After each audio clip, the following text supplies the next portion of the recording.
কক্ষকগুলি নিজেদের মধ্যে যুক্ত হয় তখন কি হয়? এই পরমাণুর 3টা পি কক্ষক রয়েছে px py pz, এই পরমাণুরও 3টা পি কক্ষক রয়েছে px py pz। তাই তারা যখন পরস্পরের সঙ্গে যুক্ত হয়, এই ক্ষেত্রে 3টা এবং এই ক্ষেত্রে 3টা কক্ষক যুক্ত হলো নিজেদের মধ্যে, সুতরাং 6টা টোটাল কক্ষক নিজেদের মধ্যে যুক্ত হয়েছে। তাই 6টা মলিকুলার অরবিটাল তৈরি হবে। এর মধ্যে 3টা মলিকুলার অরবিটালের হবে বন্ডিং মলিকুলার অরবিটাল এবং বাকি 3টা মলিকুলার অরবিটাল হবে অ্যান্টি বন্ডিং মলিকুলার অরবিটাল। এবার যখন 2টা px নিজেদের মধ্যে যুক্ত হলো তখন সিগমা প্রকৃতির বন্ধন তৈরি হলো। 2টা পি কক্ষক নিজেদের মধ্যে সিগমা বন্ধন তৈরি করে, বাকি পি কক্ষকগুলি কিন্তু নিজেদের মধ্যে আর সিগমা বন্ধন তৈরি করতে পারে না, তারা নিজেদের মধ্যে পাই বন্ধন তৈরি করে।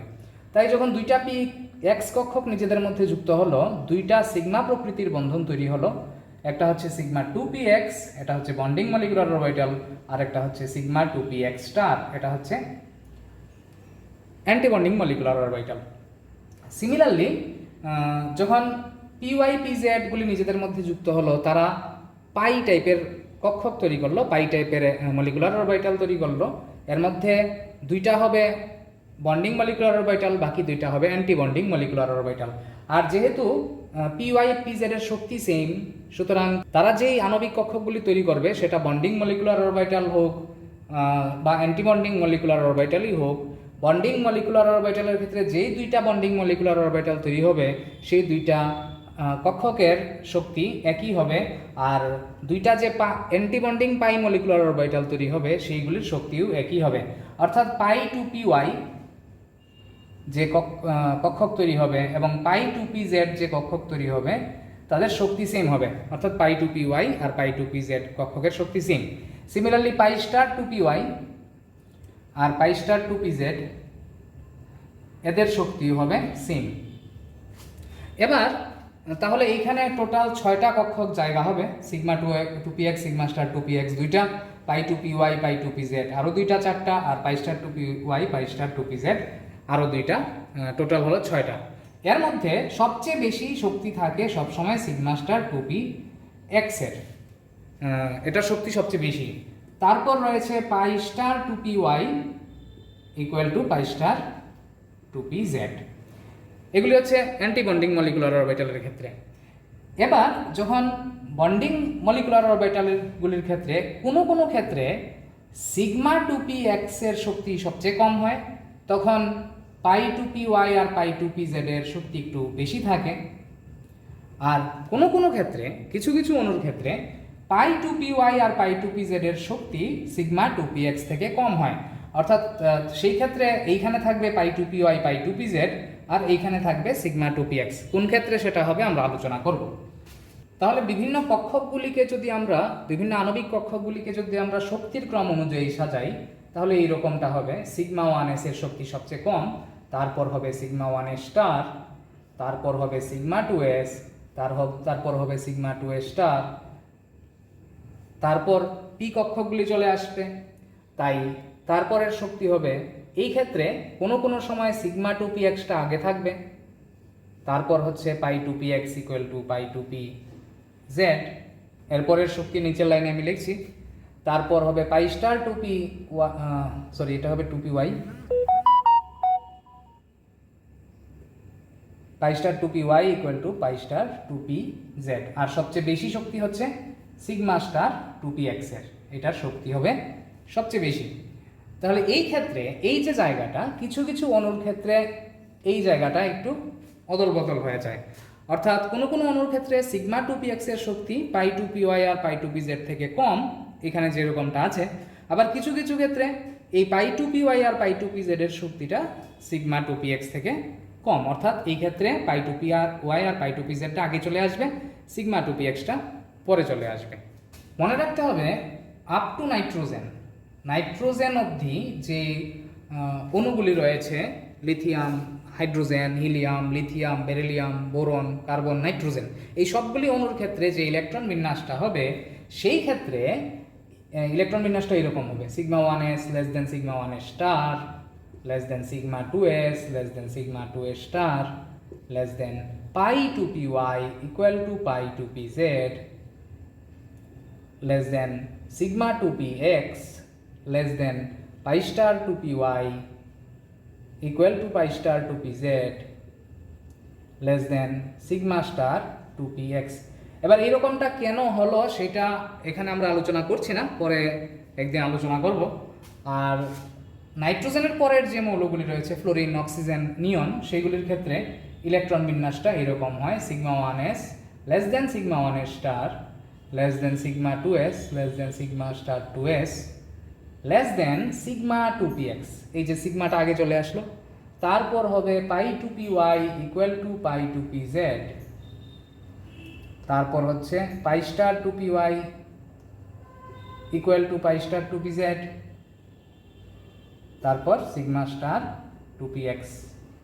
তাহলে এটাকে আমরা সহজেই মনে রাখতে পারবো কিভাবে, কারণ আমরা জানি যে 1s এর শক্তি সবচেয়ে কম, তারপর 2s এর, তারপর 2pর। সিমিলারলি 1s এর শক্তি সবচেয়ে কম, তারপর 2s এর, তারপর 2p এর শক্তি।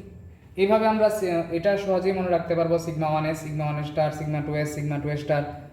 এই জায়গাটা একটু স্পেশালি মনে রাখতে হবে যে নাইট্রোজেনের পরে যেগুলি রয়েছে ফ্লোরিন, অক্সিজেন, নিয়ন, এইগুলির ক্ষেত্রে যে ইলেকট্রন বিন্যাসটা সেটা হবে সিগমা টু পি এক্সটা পাই টু পি ওয়াই আর পাই টু পি জেডের থেকে শক্তি কম থাকবে। আর up to nitrogen pi two p y আর পাই টু পি জেডের যে শক্তি সেটা সিগমা টু পি এক্স থেকে কম থাকবে। তাহলে এবার আমরা অক্সিজেনের ক্ষেত্রে ইলেকট্রন বিন্যাস বের করব মলিকুলার অরবিটাল থিওরি এর সাহায্যে। তাহলে দুইটা অক্সিজেন পরমাণু মিলে একটা অণু তৈরি করলো, এবং অক্সিজেন অণুতে টোটাল ইলেকট্রন সংখ্যা হবে 16, কারণ প্রত্যেকটা অক্সিজেন পরমাণুতে 8টি করে ইলেকট্রন রয়েছে, তাই দুইটি অক্সিজেন পরমাণু অর্থাৎ অক্সিজেন অণুতে টোটাল 16টা ইলেকট্রন থাকবে।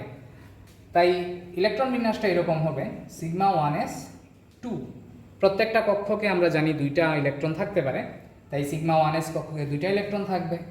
তারপর থাকবে সিগমা 1s স্টার, সেটার মধ্যেও 2টা ইলেকট্রন থাকবে। তারপর থাকবে সিগমা 2s2, তারপর হবে সিগমা 2s স্টার 2। এখানে টোটাল ইলেকট্রন কয়টা হলো? 2 2 4 2 6 2 8, আরও রইল 8টা ইলেকট্রন। নেক্সট আসবে কে? তারপর অক্সিজেনের ক্ষেত্রে আমরা দেখেছি যে সিগমা টু পি এক্স এর শক্তি কম, তাই আসবে সিগমা টু পি এক্স, এখানে 2টা ইলেকট্রন। তারপর বসবে পাই স্টার, তারপর বসবে pi two p y equal to pi two p z. প্রত্যেকটা কক্ষকে 2টা করে ইলেকট্রন, তাই এখানে 2টা ইলেকট্রন, এখানে 2টা ইলেকট্রন। তাহলে টোটাল ইলেকট্রন হলো 2 2 4 2 6 2 8 2 10 2 12 2 14, আরও রয়েছে 2টা ইলেকট্রন। তারপরে আসবে pi star two p y equal to pi star two p z. আমাদের কাছে 2টা ইলেকট্রন রয়েছে, যেহেতু pi star two p y এবং পাই স্টার টু পি জেডের শক্তি সেম, তাই প্রত্যেকটা কক্ষকে এই ক্ষেত্রে একটা একটা করে ইলেকট্রন প্রবেশ করবে। যেহেতু তাদের শক্তি সেম, তাই প্রত্যেকটা কক্ষকে একটা করে ইলেকট্রন প্রবেশ করবে। তাহলে এখানে দেখা গেল যে একটা অক্সিজেন অণুর মধ্যে 2টা বিজুর ইলেকট্রন রয়েছে, pi star two p Y অরবিটালে একটা এবং pi star two p Z অরবিটালে একটা ইলেকট্রন।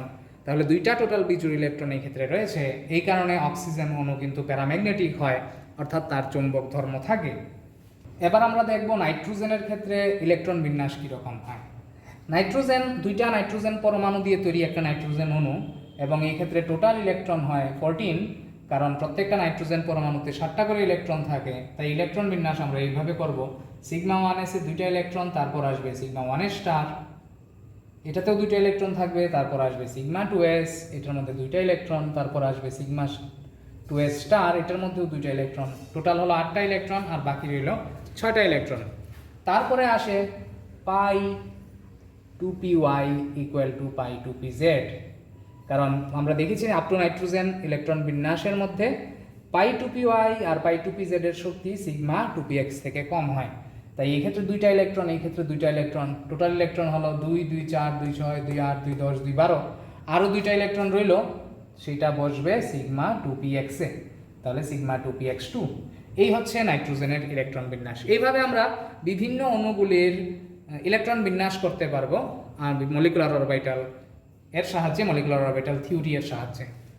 ইলেকট্রন বিন্যাস করার পর আমরা তার বন্ড অর্ডারও বের করে নিতে পারবো। যেমন অক্সিজেন অণুর বন্ড অর্ডার আমরা বের করব কিভাবে? সূত্রের মধ্যে আমরা বসিয়ে দেব। আমরা জেনেছি যে বন্ড অর্ডার ইকুয়াল টু বিএমওতে ইলেকট্রন সংখ্যা বিএম, ওইটাকে শর্টে আমরা লিখতে পারি এইভাবে NB minus NA by two.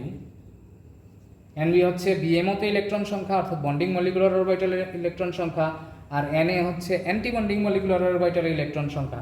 তাহলে এই ক্ষেত্রে অক্সিজেনের ক্ষেত্রে বন্ড অর্ডার কত হবে? প্রথমে আমরা বের করে নেব বন্ডিং মলিকুলার অরবিটালে কয়টা ইলেকট্রন রয়েছে। এটা হচ্ছে বন্ডিং মলিকুলার অরবিটাল, এটা হচ্ছে বন্ডিং মলিকুলার অরবিটাল, স্টার ছাড়াগুলি বন্ডিং মলিকুলার অরবিটাল, এইটা বন্ডিং মলিকুলার অরবিটাল। এই ক্ষেত্রে এই দুইটা হচ্ছে বন্ডিং মলিকুলার অরবিটাল স্টার ছাড়া যেগুলি রয়েছে। তাহলে টোটাল ইলেকট্রন কয়টা? এখানে দুইটা, এখানে দুইটা, এখানে দুইটা, 2 2 4 2 6 2 8 2 10। তাহলে টোটাল 10টা বন্ডিং 10টা ইলেকট্রন রয়েছে যেগুলি বন্ডিং মলিকুলার অরবিটালে রয়েছে। আর অ্যান্টি বন্ডিং মলিকুলার অরবিটালে রয়েছে এই টিক চিহ্ন দেওয়াগুলি। এখানে দুইটা ইলেকট্রন, এখানে দুইটা ইলেকট্রন, এখানে একটা, এখানে একটা। টোটাল 2 2 4 2 6টা ইলেকট্রন রয়েছে অ্যান্টি বন্ডিং অরবিটালে।